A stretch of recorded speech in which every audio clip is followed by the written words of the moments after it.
Welcome to the Circuit of Success Podcast. The Circuit of Success Podcast. With your host, Brett Gilliland. Brett Gilliland, Visionary Wealth Advisory. The Circuit of Success Podcast. Let's start the show. Welcome to the Circuit of Success. I'm your host, Brett Gilliland. Today, I've got Casey Jacox with me. Casey, how we doing, my man? Fantastic. We're healthy. We woke up again today, so it's a good day. Good day to go out and do something positive. Little Ted Lasso back there. Be a goldfish, believe. It's good stuff. The goldfish is a good concept, isn't it? It's a great concept. I as a former college quarterback, there's an Uncle Rico moment right there for people who know Napoleon Dynamite. It speaks to me because you got to have a quick memory. In sales, you got to have a quick memory. And I teach my daughter in basketball. Quick memory, golf, you got to have a quick memory. But yeah, I love it. Such a great show. And a little short-term memory too, right? I talked to some baseball players, and they're like, if you gave up the home run last night and you're a reliever, you got to come back the next day and act like that didn't happen and be ready to rock. And in business as well, man. But we'll dive into all this stuff. But you are a sales and leadership coach, and you help companies realize the power and impact of humility, vulnerability, and curiosity on relationship building. 25 years of experience, and got yourself a author of the book, Win the Relationship, Not the Deal, and a host of a weekly podcast for dads called the Quarterback DadCast. Not a podcast, but a dadcast. I like it. Well, Before we dive into all that stuff, Casey, man, what's helped make you the man you are today? I think resilience and grit and great parents, great coaches in life that kept me humble. A wife of 20, going on 26 years, who's kept me grounded and humble. And just a mindset of, everyone's replaceable, no matter how successful you think you are, you're not. I think I'd say that one of the biggest things is an injury that happened to me in high school that I think about often, that catapulted me to the Division II level. I had a chance to play higher, but it's an injury story that I love telling. And as my kids have gotten older, they're like, wow, that's a cool story, Dad. I'm like, but it's real, and it was brutal to go through, but it really just prepped me for, when things are going great, just embrace it. And when things suck, it's only going to last for a short time if you don't get stuck. There's a great Kirk Cousins. I'm sure he didn't think of this, but someone else told it. He said, tough times won't last, but tough people do. Yeah. And so I love that phrase. And so I think about tough times and how do you lean on them for stories to help you get out of things. Yeah. So I got to know what the story was. What was the injury? What happened? So I was in a quarterback battle my junior year. I was the underdog. I was the skinny kid, not as athletic. The other kid was bigger, faster, stronger. He went on to get drafted by the Yankees. And they opened up the battle, and fast forward the story, I ended up beating him out, which is kind of like half the people were like, what? He did it? And had an okay junior in high school. And we did okay, started to get some love from some D3 schools, smaller schools. And then not really thinking of it. Then I worked my tail off, weight room, throwing, doing everything. Squeezing every ounce of athletic ability out of me. And I went to the University of Washington football camp that summer with my friend who was getting recruited by him. I was like, sure, I'll go. And I just wanted to play with people who were a lot better than me or people I've been around. And it elevated my game. And so I ended up going to this camp. At the end of the camp, they're announcing awards, and they're announcing the best quarterback at the camp. I'm looking around like, man, I wonder who it was. Not even a chance thought it was me. And they ended up naming me. I'm like, what? Wow. And I went from not being on the radar to now meeting with the coaches afterwards, getting tickets to every home game, getting told, hey, we're going to have film. We're going to have people watching every one of your games. We want you to send us your best game. Here's tickets. Here's locker room passes. I'm like, what? It just hit me all of a sudden. Well, fast forward, we have a great spring, great summer. That fall, we go into camp. And we have these things in Seattle called jamborees. Some of you guys have them out there, but kind of a practice game. And it was right for the first game of the season. And the last play of this jamboree against this team, I get put back in, and I still remember the play, Lee Wright, 90 read. Why we called a pass play, we did. And snap was a little bit slow. The nose tackle in the gap, shot the gap. His knee kind of jumped onto my toe, so I couldn't move. So I almost got into a catcher stance. Defensive end comes around the end, blasts me from the back. And it felt like my tongue of my shoe flew off. And I'm like, oh, I did not feel good. Immediate pain, went into shock. Tried to get up, collapsed. Tried to get up again, collapsed. They helped me off. And typical high school trainer, God love him, like, I think you'll be fine. Just take some ibuprofen. Yeah. You'll be back on Monday. No, it's hurting, Brett, bad. And so I'm almost in tears. And I tell my parents, I'm like, I got to get to something's not right. So we went to the hospital, x-rayed it. Doctor comes out, goes, we got to get you in surgery. You broke the shit out of this thing. Sorry. And there's 4. Oh, you can cuss. I don't care. Okay. 4 broken bones. We had to put a pin like this big in it. And the guy beat out. Now he's going to be our quarterback. The world moves on. And I was in denial. I was like, what? After 3 games, I'm depressed. I'm hoping he's going to play bad. I hope he sucks. I hope he is the worst person ever. And I'm a captain thinking all these things, not telling anybody, but in my head, which is causing borderline depression. And something inside of me clicked and said, I can't do this. I got to ask for help, which is like where I learned vulnerability. That's and awesome. I went to my high school football coach, Marty Osborne. I said, Coach, I am so embarrassed about my behavior. I just need to get this out. I need help because I'm freaking the worst teammate possible. I'm hoping Shane plays like crap. I hope you guys suck. I'm not having fun. He's like, I'm so proud of you. I'm like, that's amazing. Did you just hear what I said? Why would you say I'm proud of you? He's like, the fact that you had the strength to come tell me all that stuff and to get it out, we're going to find you a role. I go, and I just had a bad attitude. Like, I'm hurt. I'm in crutches. I have a cast. What kind of role can I have? He goes, Case, you know this playbook better than I do. Why don't you go up in the booth every game? Now you're going to be my offensive coordinator. Help me call plays. I'm like, what? And it was like a vacuum sucked all the negative energy out of me. The dude who played quarterback now, Shane, who I beat out my junior year, he would go on, Brett, to set our single season passing yardage record. He took us to state playoffs first time in 20 years, and he was named second team all-league quarterback, and I had to watch. Oh, wow. Best thing that ever happened to me. Isn't that amazing? 100%. You go through these things, you don't realize it then, but like that experience helped me to go on to play in college. And I had no film. My high school coach told Central, and then UW called Central on my behalf. He says, the guy's got no film, but he'll play. I was the last quarterback brought on. I was 12th in the depth chart when I showed up. I ended up being a 3-year starter, honorable mention, All-American my senior year. And it's because of that injury. Yeah. And because of a coach named Marty Osborne who, didn't judge me. He helped me, met me where I was at and helped me grow. And that shaped me to the guy I am right now.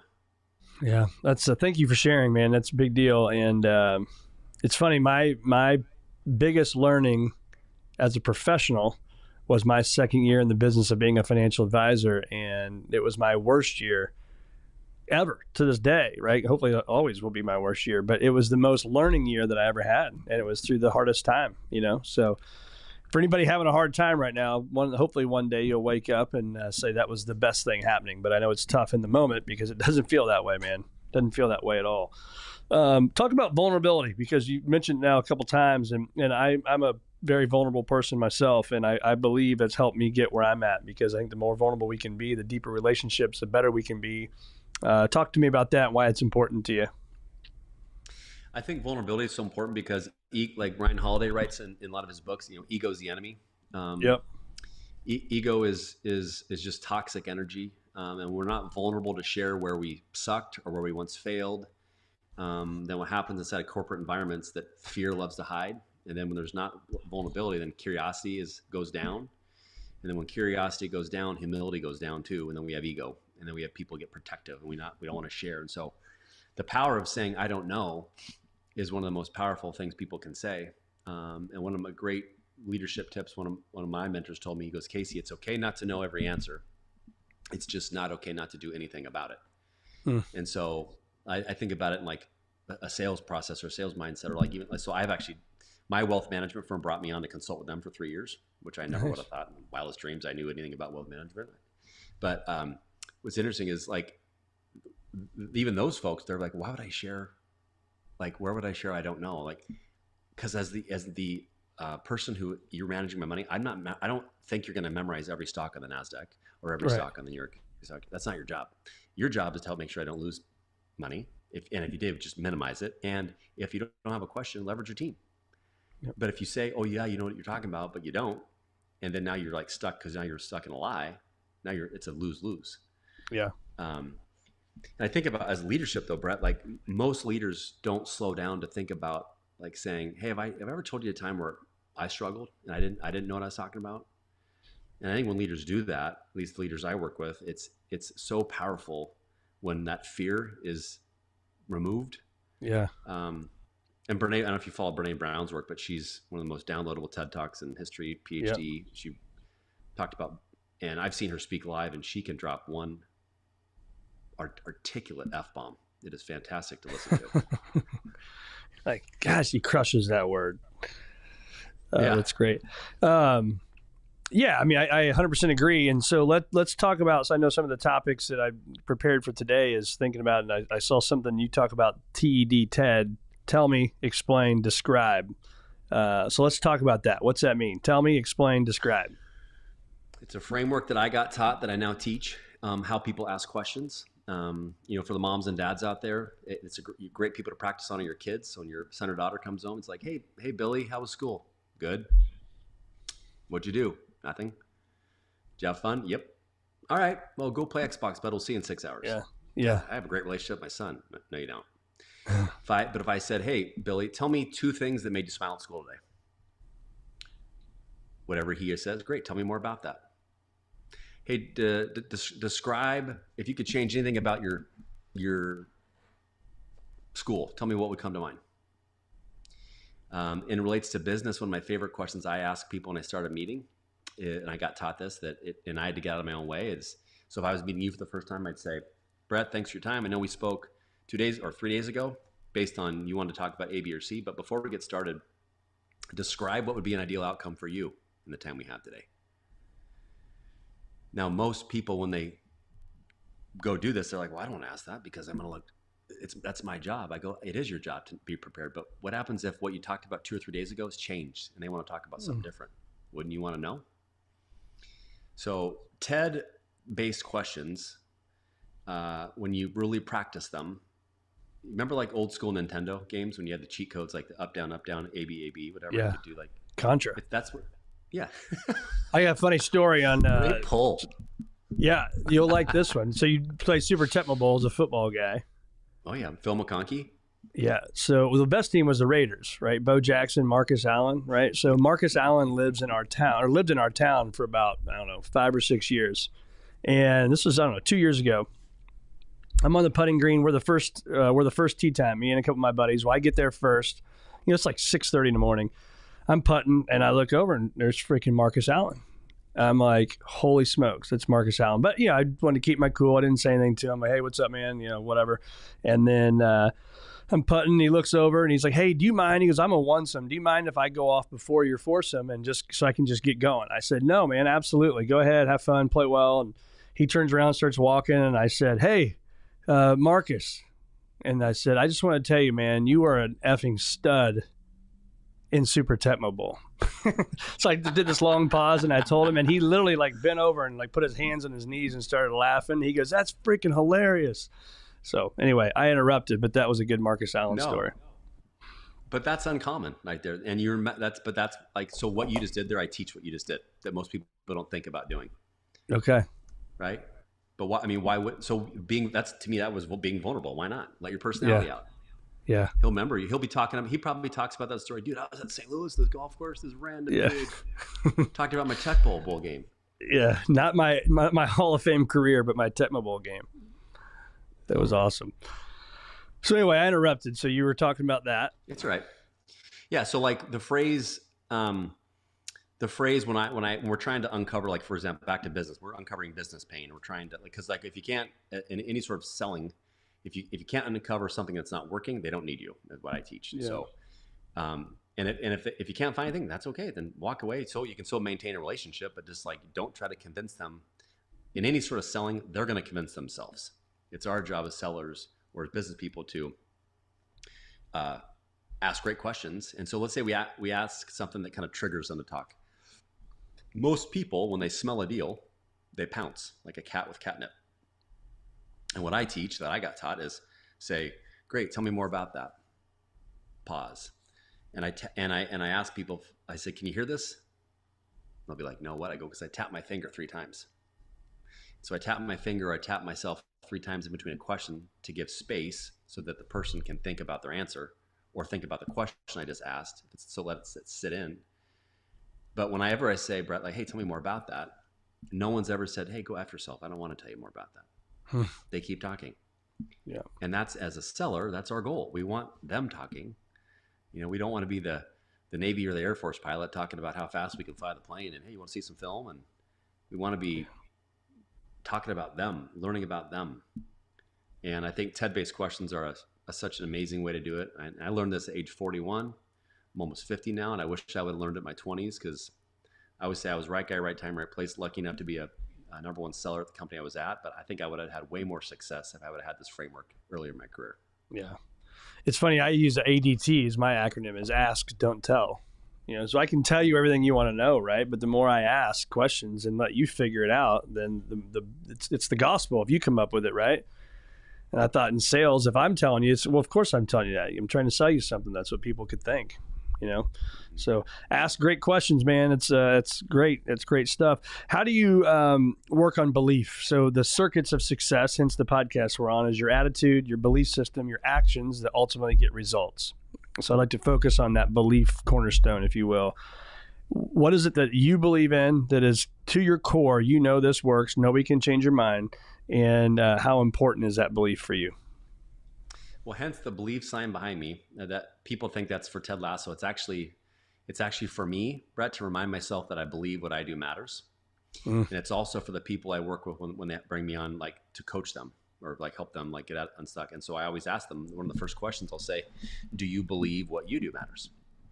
And sometimes, I don't know if we're on YouTube or it's just audio, but sometimes people put their hand up like this. It's like kind of, I'm like, so are you an alligator? Because the hand's pretty low. And I'm like, ask them again, do you believe what you do matters? And so they'll put it way up. I'm like, good. So if you believe what you do matters, then you should have zero fear to call anybody, to follow up to anybody, to ask anybody anything if there's true belief. And belief comes from, I think, you got to be prepared with practice. Don't wing it. Prepared means like if you work for a company, do you truly believe that you can help somebody? And I think if you do, like that has to be a foundational core in your soul, that you don't block out the naysayers about, this, that. All we believe is that we believe, I know we help people, and because we can tell stories not from our perspective, but from the customer's perspective, which takes practice. But I think about what 3 words that is my core that I know 1,000% work for 48 years of life, or the more humble I am, the more curious I am, the more vulnerable I am, I'm going to create amazing environments wherever I go. Yeah. From sports to the work I'm doing now that I did not mean to do. This job found me. When I left corporate, I didn't mean to do this.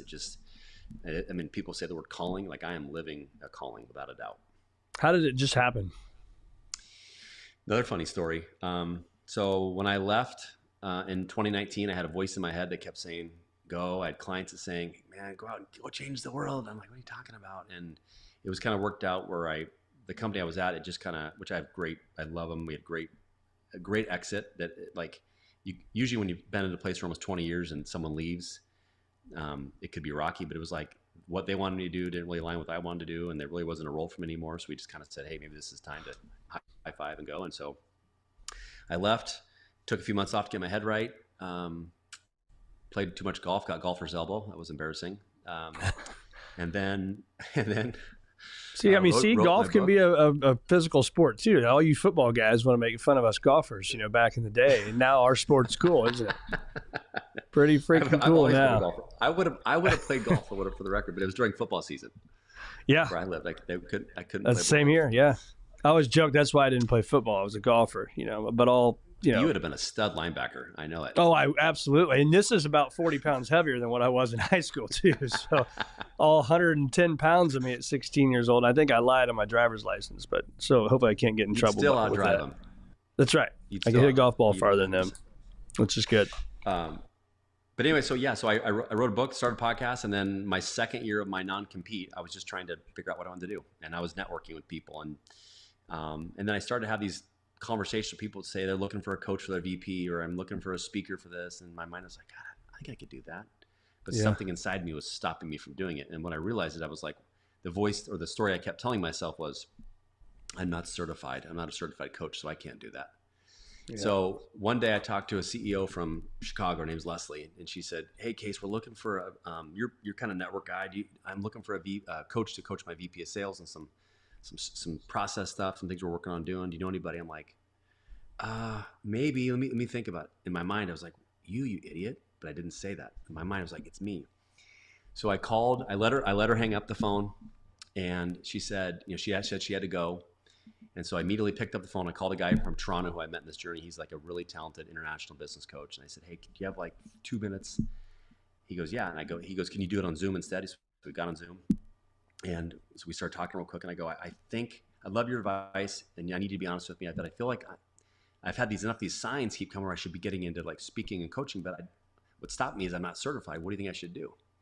And he pauses, Brett, and looks at me. He goes, hey, man, can I be honest with you? I said, yeah, that's why I called you. He's like, no, I don't think you can take it, what I'm about to tell you. I said, no, listen, I've thrown 4 interceptions and a half. I've been booed in a stadium. I've been part of biggest deal in my company history, one of the biggest flunks, been in boardrooms. Dude, I can take it. He's like, all right, cool. He's like, so what I heard about you is you've achieved A, B, and C. You've achieved D, E, and F. I go, yep.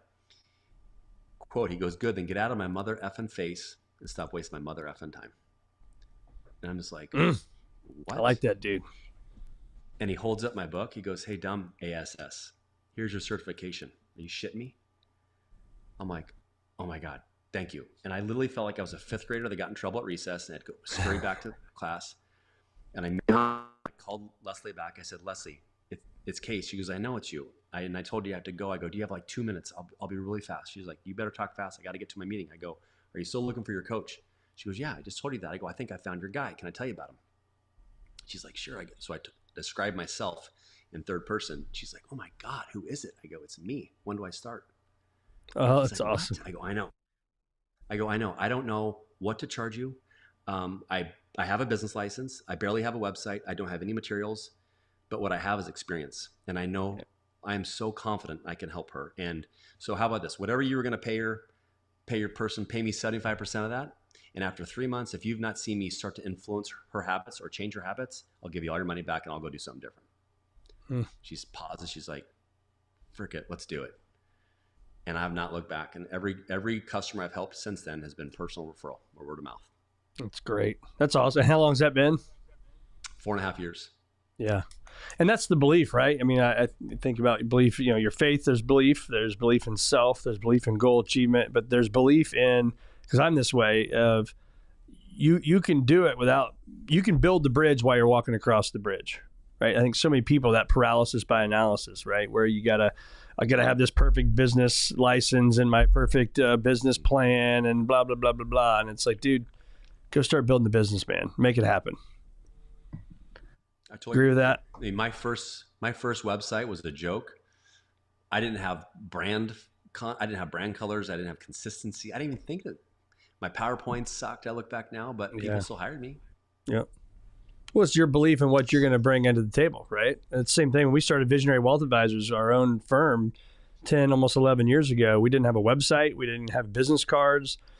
And we still got advisors to come with us, and it's like but you got to have the belief and be able to, quote unquote, sell what you're doing and have that passion. And that's what's going to do it for you. So how do you personally go through the negative self-talk? I think we can all have that here and there, right? So how do you deal with that for either yourself or for your clients? Love that question because I have, when I left for about a year in between leaving corporate, doing my own thing, I worked for a company called Limitless Minds, which is Russell Wilson's company. And nice. I was a hired coach, mindset coach for them. And I met some fantastic people. And a lot of the work I did with them, I learned about a lot of neuroscience work and brain work. And so one of the things I learned from them, one of the coaches was USA Soccer, guy named Travis Thomas, guy named Colin Henderson. Travis Thomas is a St. Louis guy. Yeah. He's been on my podcast. He's a good dude. Okay, yeah. He's got a book coming out. Free plug for Travis. It actually already came out, I think. Oh, did it come out? Okay. Yeah. Good. Yeah. But he is, so I learned that we as humans have north of, 85, 90,000 thoughts a day. Yep. And of those thoughts, north of 80% are negative. So as long as I know that, I'm okay. If I think these negative thoughts, okay, that's normal. But how do I get out of that? Is like a framework I learned. I teach now called HAW, H-A-W, which allows me to it's a 4-minute kind of outward meditation process where I start it in the morning. It's the first minute you just breathe. The second minute you're going to say I have statements out loud to yourself. These are physical things, emotional things, or opportunistic things. The third minute is I am statements. Again, physical things, emotional things are opportunistic. And then last minute, the fourth minute is I will statements. And why it works, I'm not sure. But when I do it, something in my body kind of just triggers like confidence, and it gets me thinking about something positive. And then I think about the word I will. So one thing I teach my clients is, many people use phrases like I need to do that, I should do that, and I have to start doing that. And all those words in my mind create anxiety without a plan, which clouds our mind, which allows negative thoughts to come in. But if I say I will, and then X, I will fill in the blank, and then I write it down and keep it visible, those thoughts of action become things a lot quicker than all the things I think I need to do. One of the visionary things I share with clients, I said, imagine, so if someone's stuck and they're going through negative Nelly mode, I said, imagine if you're crossing a bridge, crossing a river, and they're on a bridge, and it's a 2-lane road, one going this way, one going that way, and you get on this bridge and it's dead stop traffic, and when we stop, there's the dude running the bridge. He comes on the intercom and says, hey everybody, just sorry for the traffic, you're going to be stopped for 10 seconds, but you'll be up and going. I go, if someone told you that, what's the chances of you rolling down your window and talking to the person to the left of you? I mean, probably not high, right? Why would I do that? At 10 seconds, I'm going to be out. I go, imagine that car to your left is your negative thought. So don't give them the day or time. Just ignore them. And instead focus on things you will do, things you can do. And this kind of goes back to the question you asked me at the beginning, being vulnerable. So when we get stuck or we get going through tough times, are you going to keep it in your head? Are you going to pretend life's great? Or are we going to ask for help? And you got time for one more story? Oh, yeah. Yeah. So as I think about that, I had a client that was stuck, and we were working on vulnerability related to kind of some self-talk, things her team were doing. And this was back in 2021, right before my dad passed away. And today actually is January 9th, is my dad's 83rd birthday, if he was still alive. Happy birthday, Dad. That's right. Big Mike. Happy birthday, Pops. And so he was right. It was like probably a week or two before he passed, and I was coaching the CEO, and she said, I joined the Zoom call, and she's like, Casey, how you doing? I go, I'm doing great. Awesome. Which is BS. And about the 42 minute mark of the thing, something hit me inside and says, you're lying to her. And I go, Megan, hold up. She's like, what? I go, I'm lying to you. And she looks so shocked. Like, what are you talking about? I go, I'm teaching you to be vulnerable. Yeah, but I was not vulnerable today. Can you ask me how I'm doing again at the beginning of the call? She looked confused. I go, just ask me how I'm doing. How you doing? I go, I'm doing really, really awful. She's like, why? I go, because my dad's about to die. And I should have told you that. Tears well up in her eyes. Tears well up in my eyes. She ends up talking to me about her dad. I'm telling about my dad. Now, I was busy that day, Brett. Now, call it serendipity, call it universe, call it God moment. But was it a little ironic that my meeting next got canceled, her meeting next got canceled, and we ended up talking for the next hour and 20 minutes about stories of our dads? You know, this is a client I'm working with. Now, our relationship went from here to the moon. Yeah. And at the end of it, I go, Megan, this was awesome. I go, this is what we should post on LinkedIn. People need to hear these stories. I'm not doing it for likes. I'm doing it for just, if we can inspire someone to be vulnerable and open up and not bring that negative toxic energy. I go, are you okay if I do it? And she's like, oh my God, yeah. I go, we had pictures of her dad, pictures of my dad. And we literally told the story of what happened. And that post would go on to have like north of almost like 30,000 engagements. And I didn't do anything. I just told a story, and that was not the goal. But you were vulnerable. Vulnerable, yeah. So, the V word. V, baby. That's why I tell clients V plus C plus H equals leadership. I love it. It's true. It's true. And you said I think you said there were 4 steps. There's the I am and the I will. Was there something above that? So you breathe the first minute. Oh, the breathe. Second Yeah. minute is I have. Third minute is I am, and fourth minute is I will. Last story real quick on self-talk. Do you know the Bill Buckner story?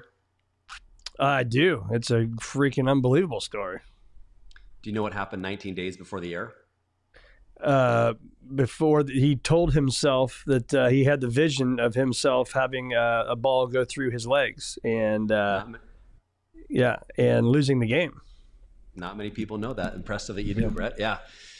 many people know the air, but they don't know Right. that he got interviewed and said that he keeps having this nightmare. And I said, so no matter if you're in wealth management or consulting or construction, if you tell yourself things are going to happen, your thoughts become things.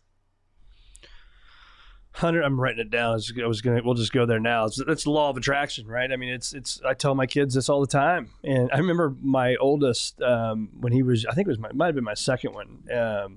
He couldn't get his seatbelt on. He's like, I can't do this. And I'm like, yeah, you're right. And he just kind of like stopped. He's kind of whining. He was little, right? And I'm like, yeah, you're right. And he's like, it stopped him in his tracks. I'm like, if you think you can, you can't. If you think you can't, you can't. So if you say, I can't do this, you can't do this. And so now it's just like, it's, always in our house. That's what we talk about is, I believe in that, right? Do you believe in the law of attraction as well, I assume? Yep. Give me a story. 100%. Law of attraction. Or just what comes to mind. Yeah, I mean, I think, let's see. I mean, one I have a story about like the ha type thing and self-talk relating to like, kind of manifesting something where, actually here's one. Here's one for that just popped in my mind. So when I was, call it 27, 28, first year I won top seller of this company, where everybody's celebrating, have a great time. And I go to the men's room real quick. And my boss was in, my VP was there, who I didn't really know that well. He's like, dude, great job. Good year. I'm like, oh, thanks. I didn't really know him that well. He's like, so what's next? I go, what do you mean? He's like, well, what do you want to do next? I go, well, I don't know. I kind of just celebrating the night. He's like, well, think about it. Cause I'm gonna ask you tomorrow, what do you want to do? I'm like, geez, dude, chill out. Yeah. I'm like immature 20-year-old, whatever. And he's like, so I go, I said, well, I'll just say no. I want to make X. This absorbent number. Right. He's like, are you just saying that, or do you actually truly believe that? I go, no, I think I want to do it. He goes, I don't think you believe it. No, I do. And now I'm like, just because I didn't want to look like I was soft to him, which was not the right. I believe it. I overcommitted. He goes, all right, well, I'm going to follow up with you on Monday, and I'll put together a plan to kind of let you know, like reverse engineer what you have to do from a business perspective in our staffing space or consulting space to know like how much business you got to bring in based on our comp plan to help do that. I'm like, uh-oh. And so then I'm like, well, someone's going to do this. Why not me? And I had to like change my mindset over the weekend. And I went in, and the number he figured out was I had to have 155 consultants in our world, in the staffing world. That's how we kind of measure, like if you have a consultant billing at a client and how we made money was like, the number in between what you paid and what you billed them, past benefits, all those things. And so I figured out, okay, if I had 155 people working for me at my clients, then I would achieve that goal. And I wasn't even close, Brett. I was like, 30.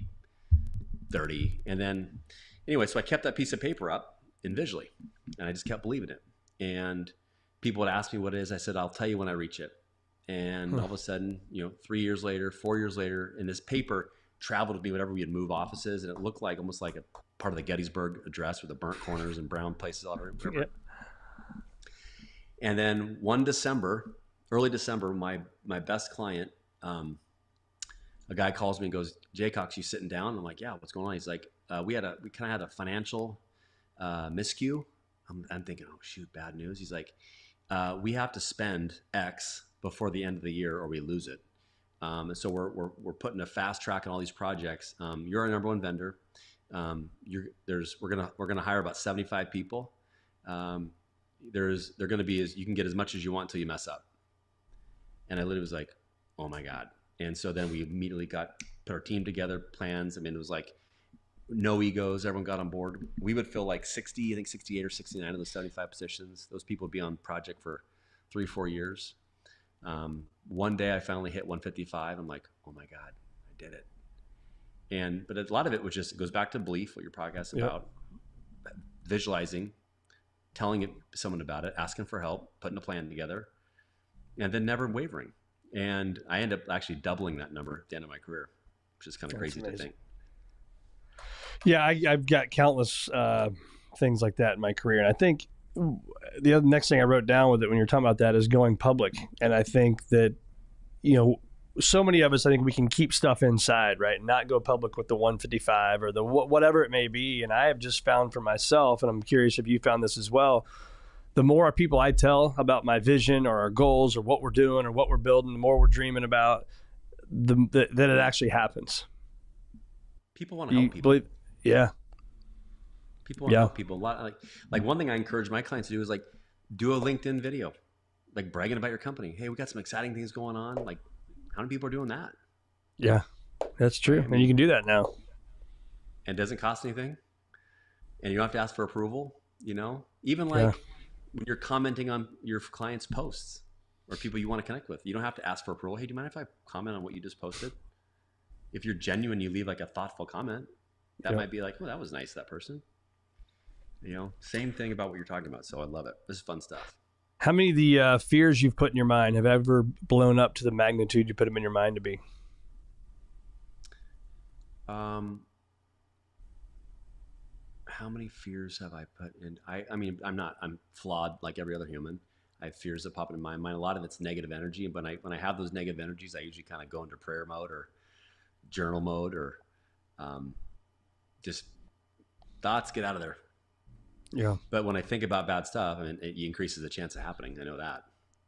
But I think the point of the question is zero, right? I mean, so many humans, and they hear it every time on this podcast, we ask everybody, the fears you put in your mind, rarely do they blow up to the magnitude you put them in your mind to be. Yeah, that's true. That's a good. Yeah. And I think what we can do is we put a game plan around it, right? You got a fear, I go to my journal. All right, this is a fear. How am I going to get it where it's not a fear? It's an ally. Learn to talk trash to it. Right. And that's how I get through that stuff, man. It's like, oh, look, dude, I see what you're trying to do. This ain't going to work on me, and that stuff helps. I think it really helps. Talk about your podcast, your DadCast, I should say, the Quarterback DadCast. Yeah, I ran a podcast internally at corporate when I was in corporate. And then I knew I wanted to do it because I love having a podcast that helps me listen. And it helps me ask really good questions and get really good at those two things, which I think anybody in relationship building or leadership should be really good at. So I'm on a constant journey trying to do that. And so when I started, I know there was not a lot of dad stuff out there. And I was looking I wanted to start something that was like, I don't know about you, but my kids could give two, about, oh, my dad's an author. My dad's right. He could give two shits. What they care about is, hey, Dad, can you pick me up some Pro Vs? I'm out of golf balls. Or, right. Hey, Dad, can we go golfing? Or, hey, can we get ice cream out from a basketball game? Yep. And so the goal of the podcast is, doesn't matter if you're a stay-at-home dad, you work in your church, you're a teacher, you're an executive and make gazillion dollars. No one cares. Yep. Your ego cares. And it's the story you're telling yourself. And so by interviewing people, I ask them, we talk about gratitude. We talk about life lessons, how they were raised, values their parents taught them, how are they applying those values in their own life, understand area of their dad game that maybe it's not their best, kind of do some summarization work. And there's zero script when I interview people. And sometimes people get nervous. And I always tell them, like, listen, in about an hour, we're going to have a great conversation. I'm going to have a page full of notes, and we're both going to feel like we went through therapy. Yeah. I can almost promise that. And I've interviewed 289 dads. Episode 281 came out this morning. That's awesome. And it's amazing, isn't it? The people you meet. So fun. Well, like, you shouldn't have told me you're a dad because you're going to return the favor and be a guest on my show. I thought that might be coming. I'd love to, man. I love being a guest. I always ask the questions. Yeah, you're my 416th interview, and so but it's like I call it my weekly therapy, man. It's the stuff you learn. Like, I mean, I've got notes already from our conversation today. It's amazing. It's the human beings that are out there and willing to give of their time. It's a blast. So you got the Quarterback DadCast. You've got Win the Relationship, Not the Deal. Your book. Talk about that. Yeah. So the book. You ever seen Christmas Vacation? It's a staple at our house. I didn't realize when our kids started watching how much cussing was in it until you're a dad, but it's okay. Yeah. Well, so when Griswold saw his tree and it glowed, and he's like, "That's it." That's kind of what happened with the title. So I was traveling to Dallas one time, and I was like, I left after 20 years. It would have been like year 14, 15, and I remember I was in Dallas training some people, and I was like kind of the big brother, and they were younger folks. And I could tell they were trying to make Big Brother proud and happy and get they wanted my approval. And I was training them with some stuff. And I said, guys, it's important that we go into every opportunity. Like, I want you to win every deal, but you're not. More importantly, you're going to win people first. I want you to win people, not deals. So how do you do that? And they looked at me like blank stare. I said, imagine if we lose a staffing or consulting opportunity to a competitor. And then imagine a week after I lose that thing, I call the client. I say, hey, Mr. and Mrs. Client, Casey with ABC Company. Sorry, I'm really bummed we weren't able to get it done and help you out, but I wanted to follow up to make sure that the competitor who you chose, that they followed through and got everything that you wanted. Just doing that, I picked up easy deals. Like, they'll be like, Casey, I haven't even heard from the people we hired. Or they'd say, that person we hired, he sucks. Is your guy available still? I'll take him. And just because I genuinely cared. And so I said, we have to win the relationship, not the deal. And right when I said that, I was like, that's it. Now, I didn't want to write when I was still at corporate because I didn't want to be a distraction. I didn't think it was fair to my company. I didn't want to make it as an excuse for myself. But when I kind of put the framework together, I was like, okay. So I was again, great team. A lot of things went my way, but I was like, for 10 years straight, I was our number one seller nationwide. And when I was that, I thought, okay, well, how did I do that? And it really boiled down to these 6 things. I brought energy to the room, just like a quarterback does the huddle. I set expectations really, really well, good or bad. They always knew. I was a great listener. So I talked about the difference between hearing and listening. Chapter 4 is about why using a CRM is going to make you look way smarter. And you can be one of those salespeople that says, oh, I don't want to use a CRM because my boss wants me to do it. Okay, that's a good attitude. Or just do it and don't leave things up to chance so you can remember what you're important to your clients. Chapter 5 is about ego and practicing. Most salespeople never practice. They like to wing it. And how I change that is I like to ask them, people I work with, I say, give me your client's, who is your best client? They'll be like, oh, Susie. What's Susie's number? Why? I go, because I want to call her. Well, why? I go, because I want to call her and ask if she knows you, and I want to tell her that you practice on her and see how she feels about you. And they get this look of fear. I go, I'm joking, obviously, but why would you do that? I mean, that's what good people do. The great people practice sometimes, but the elite people, they practice all the time. They practice their craft, just like people in golf and sports and pilots. Yeah. And then chapter 6 is about patience. Relationships take time. Don't try to force it. Amen to that. And it's funny you talk about the, I wrote down 47. I wrote down on my 40th birthday the 40 things I learned in business in 40 years. And the patience thing was a big one. I said, take the coffee, even if you don't know why, meaning go to the meeting. And I can't tell you how many meetings I've been to where I'm like, I have no idea why the hell I'm going to this meeting, but I've gone and good things happen. Right. Yeah. And then to the practice thing, I remember as a young financial advisor, this is back in the days where you had the little things you could record on, like the audio, like the little tapes, if you remember. And I would record everything I was going to say in those meetings and just play it back and be like, oh, you sound like an idiot, and keep doing it. But you're right, man. You got to practice your craft, and you got to practice it day in and day out. To me, when I, in football, when I practiced seeing what a blitz looked like on Tuesday, Wednesday, and Thursday, when I saw that same blitz on Saturday, I was like, "Oh, I've seen this before." Yeah, I've seen this movie. Yeah, and I'd rather be overly prepared. I'm not saying to analysis, back to your phrase, analysis paralysis, but practice asking good questions. Practice things that give you anxiety. Talk about that with your team. Goes back to vulnerability. Hey, when a client says this, I'm nervous. What do you guys say?